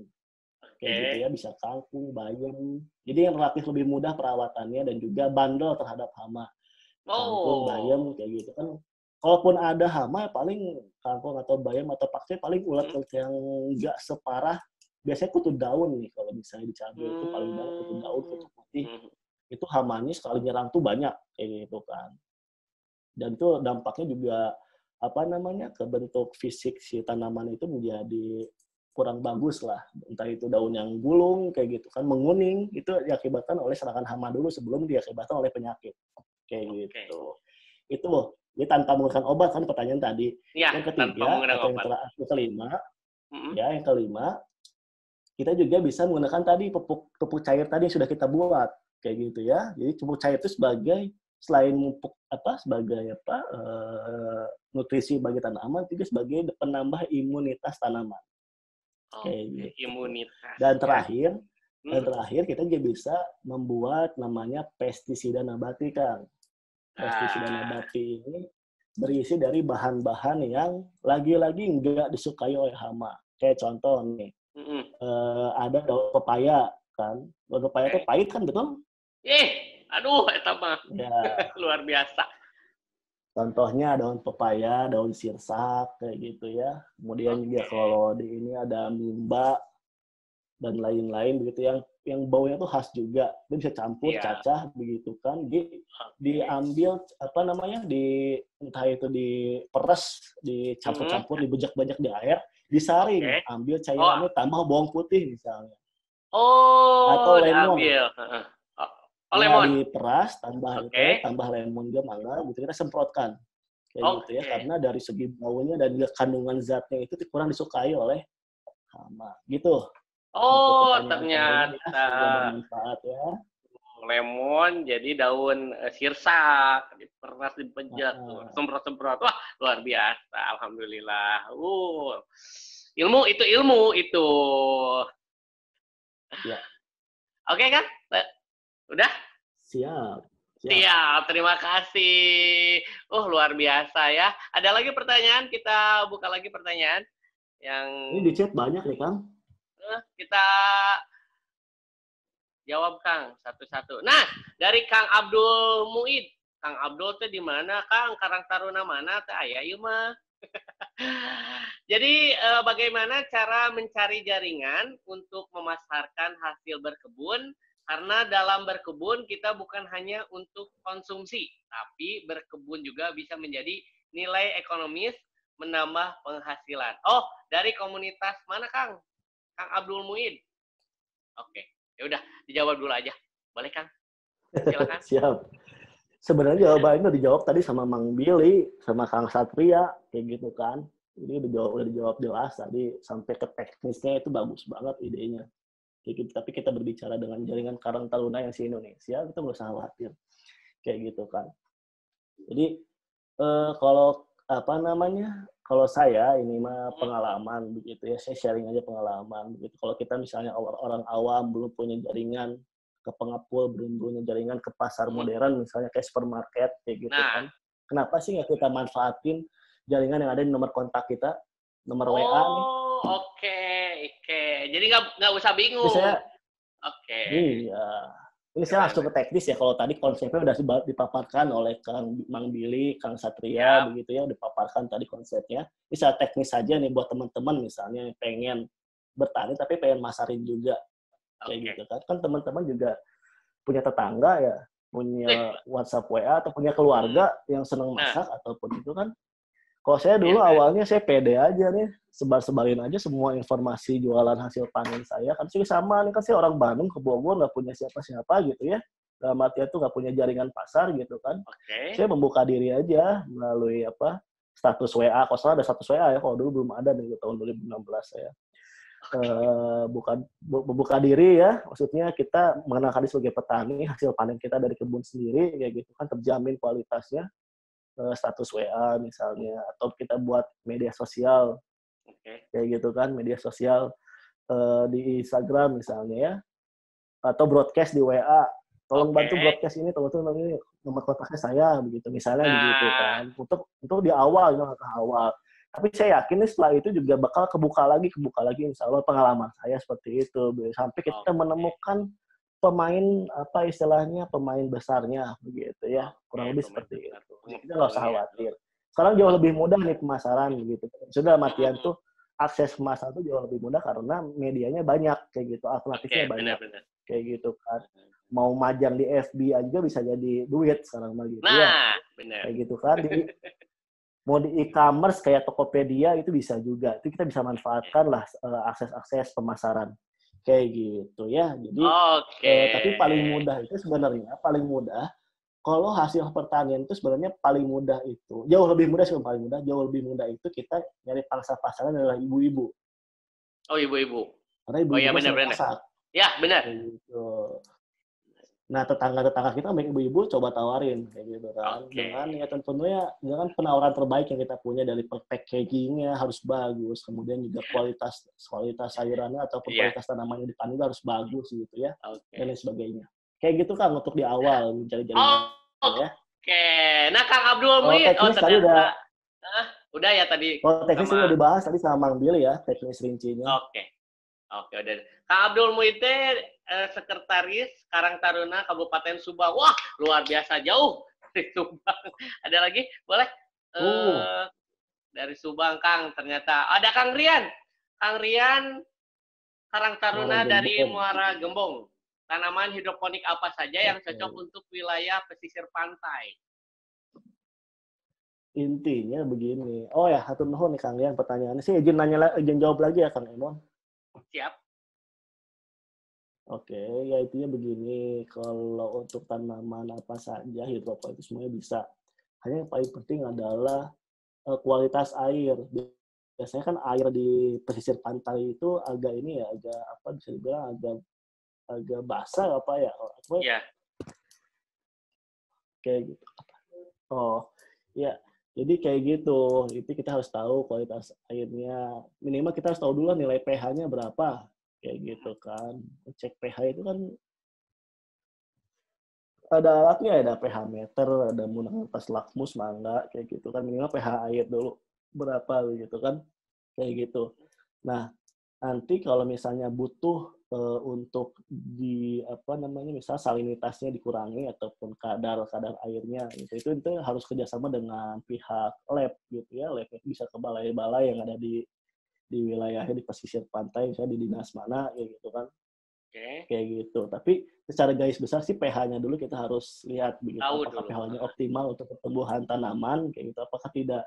Nah, pH hidroponik itu yang bagus itu rentangnya di angka 5,5 sampai 6,5. Jadi misalnya di wilayah pesisir pantai itu misalnya melebihi dari 6,5, itu ada penanganannya nanti. Ada yang namanya pH down.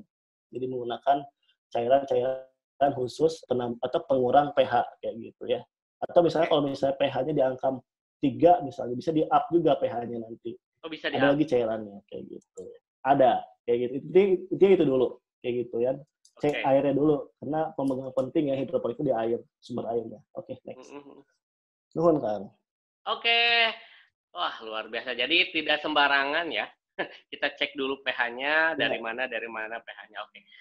Ada lagi pertanyaan dari saya Nur Hadi, dari Karang Taruna Unit 27 Desa Cinunuk. Izin bertanya, apakah dalam melakukan urban farming itu harus di area yang terkena sinar matahari langsung atau di halaman rumah yang sudah ada atapnya juga bisa? Karena kalau melakukan urban farming di wilayah perumahan biasanya halaman rumah banyak yang sudah tertutup. Oke, silakan Kang. Siap. Terima kasih loh. Iya, betul. Iya, betul.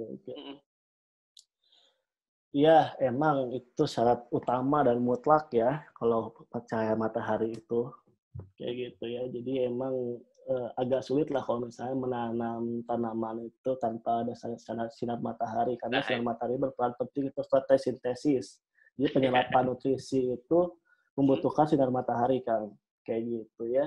Jadi nanti mangga buat Akang misalnya Kang Nur Hadi, misalnya kalau nggak ada, coba cari lagi di area rumahnya mana sudut mana yang ada terkena sinar mataharinya.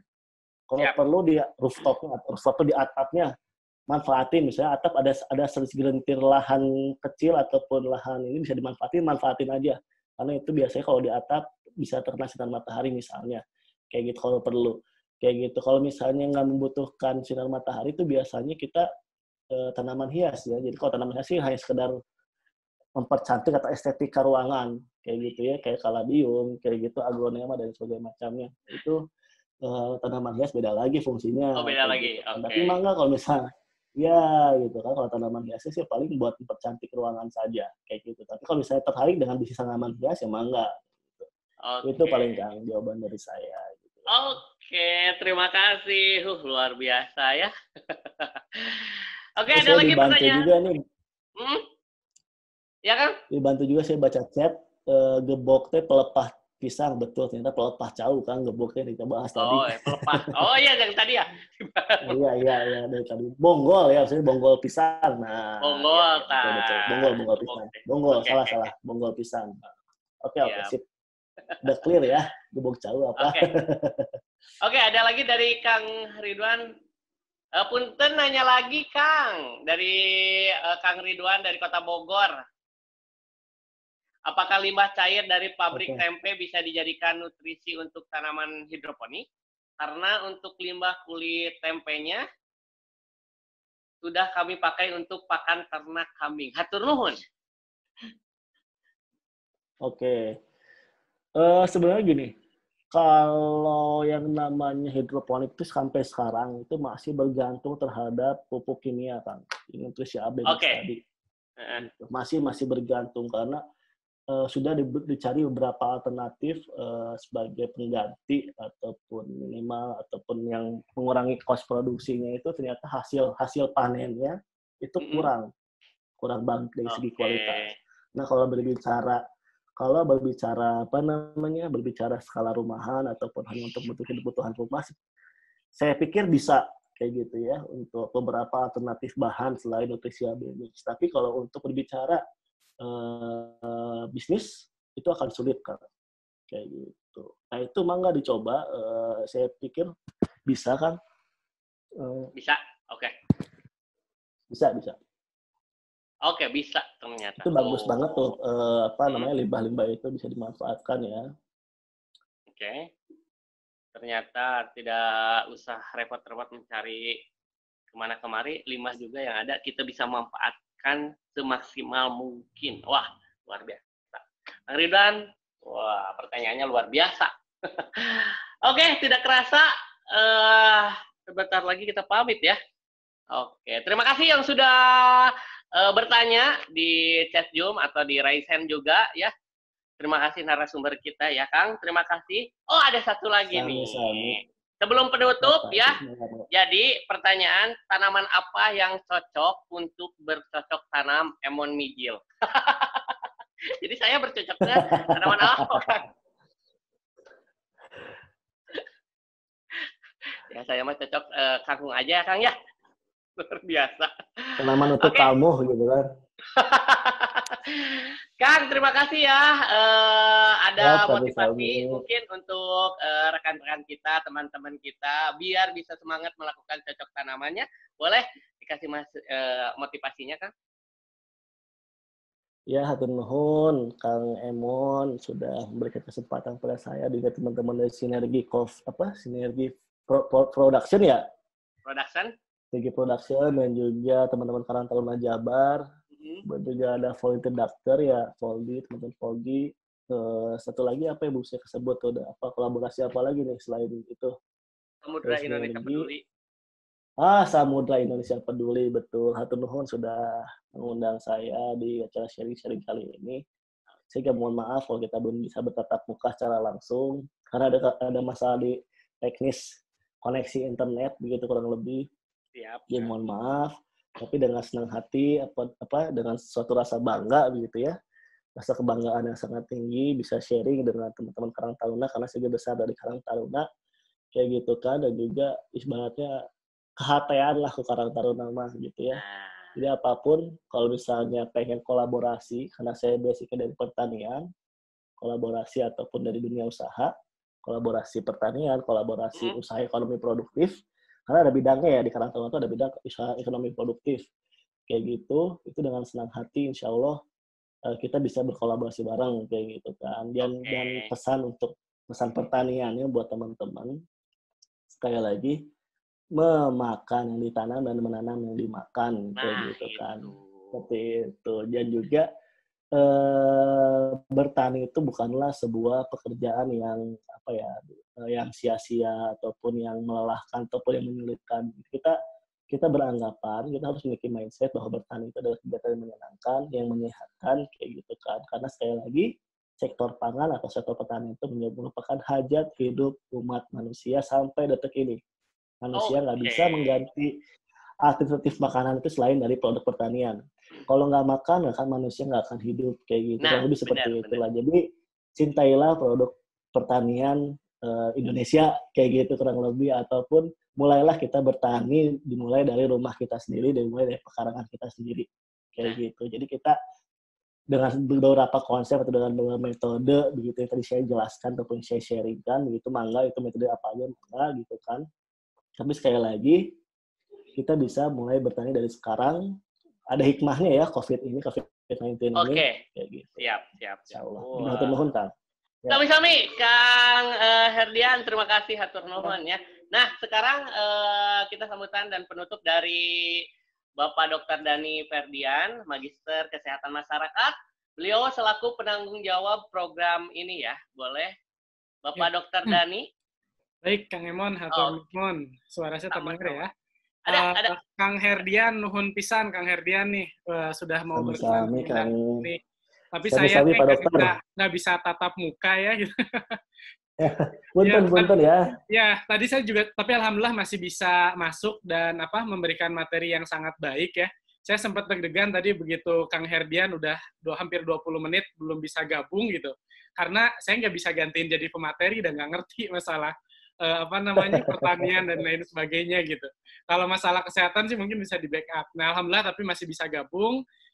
Walaupun kita nggak bisa bertatap muka, tapi semoga sih nanti di lain kesempatan kita bisa langsung bertatap muka di lingkungan pasca COVID lah ya, Kang Herdian ya, biar bisa langsung. Siap, Kang Dani, siap. Ya.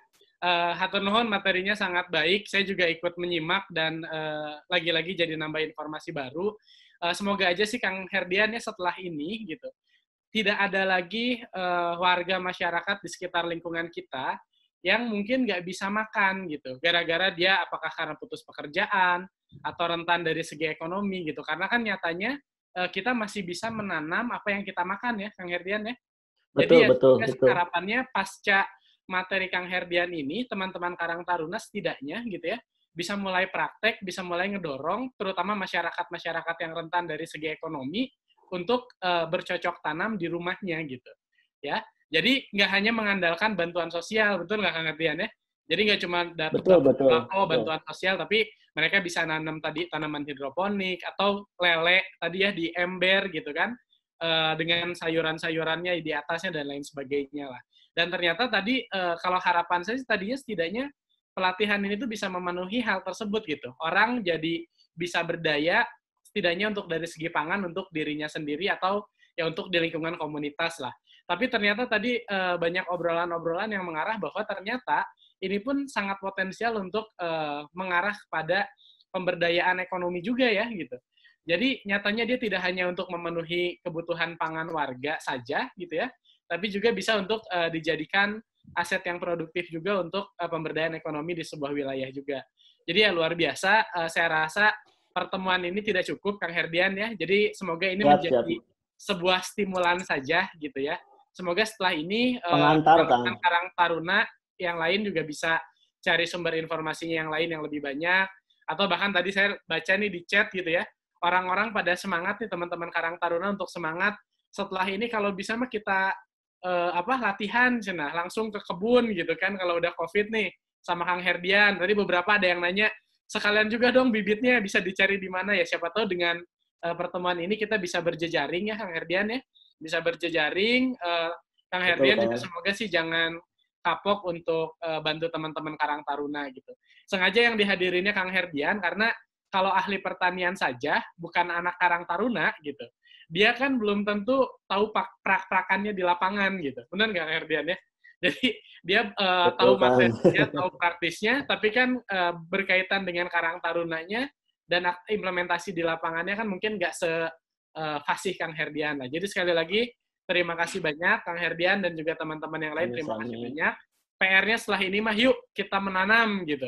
Kita mulai membangun kemandirian pangan di semua wilayah masing-masing Karang Taruna. Nah, itu saja mungkin dari saya. Terima kasih. Informasi tambahan untuk pertemuan berikutnya. Insya Allah di hari Rabu kita bicaranya tentang kesehatan mental dan psikologis, teman-teman sekalian ya. Karena kan mungkin udah hampir 2 bulan lebih, banyak orang yang diam di rumah, udah ada yang mulai bosen, stres, dan lain sebagainya lah. Nah, maka di hari Rabu, insya Allah kita datangkan seorang psikolog, ya, untuk bicara mengenai kesehatan mental dan psikologis, supaya teman-teman Karang Taruna juga, ya setidaknya buat diri sendiri, bisa menjaga kesehatan mental dan psikologisnya, dan bisa juga mendorong lingkungannya juga untuk sehat mental dan psikologisnya juga. Itu mungkin dari saya.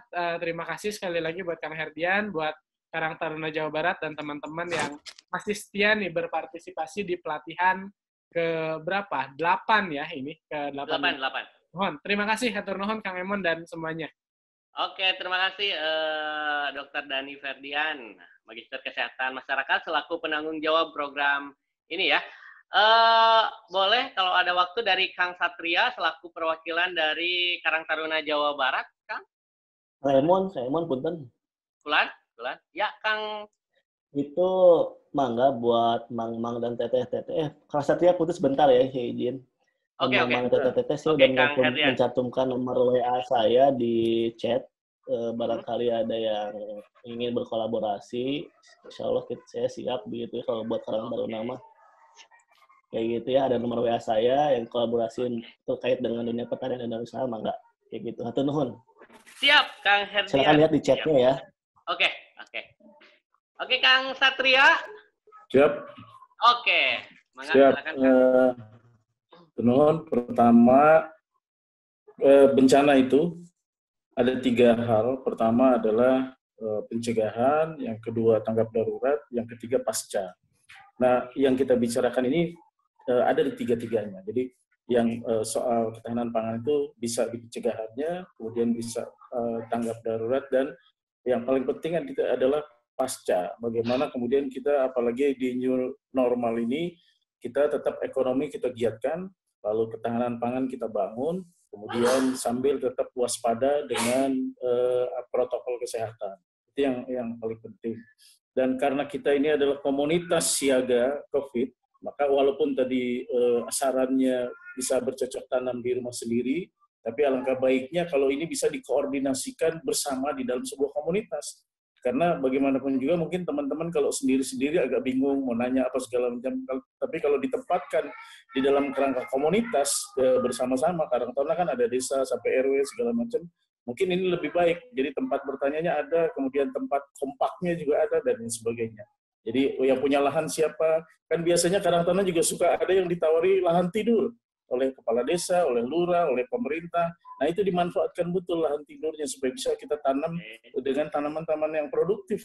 Nah, ini akan sangat potensial buat komunitas kita, buat desa, buat RW, dan juga buat kita sendiri. Gitu. Tinggal bagaimana bisnisnya setelah selesai dengan kita, bisnisnya baru kita pikirkan. Yang penting selesai dulu dengan kita, dengan komunitas kita, baru bisnisnya kita pikirkan. Saya pikir ini penting ke depan untuk kita ini, dan terima kasih pelatihan ini luar biasa dan sesi ini. Terima kasih Kang Dr. Dani, Kang Herdian, Kang Emon, dan Teh Raya. Terima kasih. Saya atas nama Pengurus Karang Taruna Provinsi mengucapkan banyak terima kasih, dan kita ketemu di pelatihan berikutnya. Siap. Hatur nuhun sami-sami Kang Satria ya. Oke, terima kasih buat semuanya. Bapak Dr. Dani Ferdian, terima kasih. Buat narasumber kita ya, Kang Herdian, terima kasih. Buat Teh Raya juga terima kasih. Buat buat Ibu Diah, oke terima kasih. Terus buat Mang Billy, Kang Satria, terima kasih. Dan buat semuanya yang sudah menyaksikan acara ini ya, jangan lupa nanti hari Rabu kita berjumpa lagi. Baiklah, Emon pamit dari Rumah Sinergi bersama kru Rumah Sinergi yang di sini. Kita pamit semuanya. Terima kasih. Wassalamualaikum warahmatullahi wabarakatuh.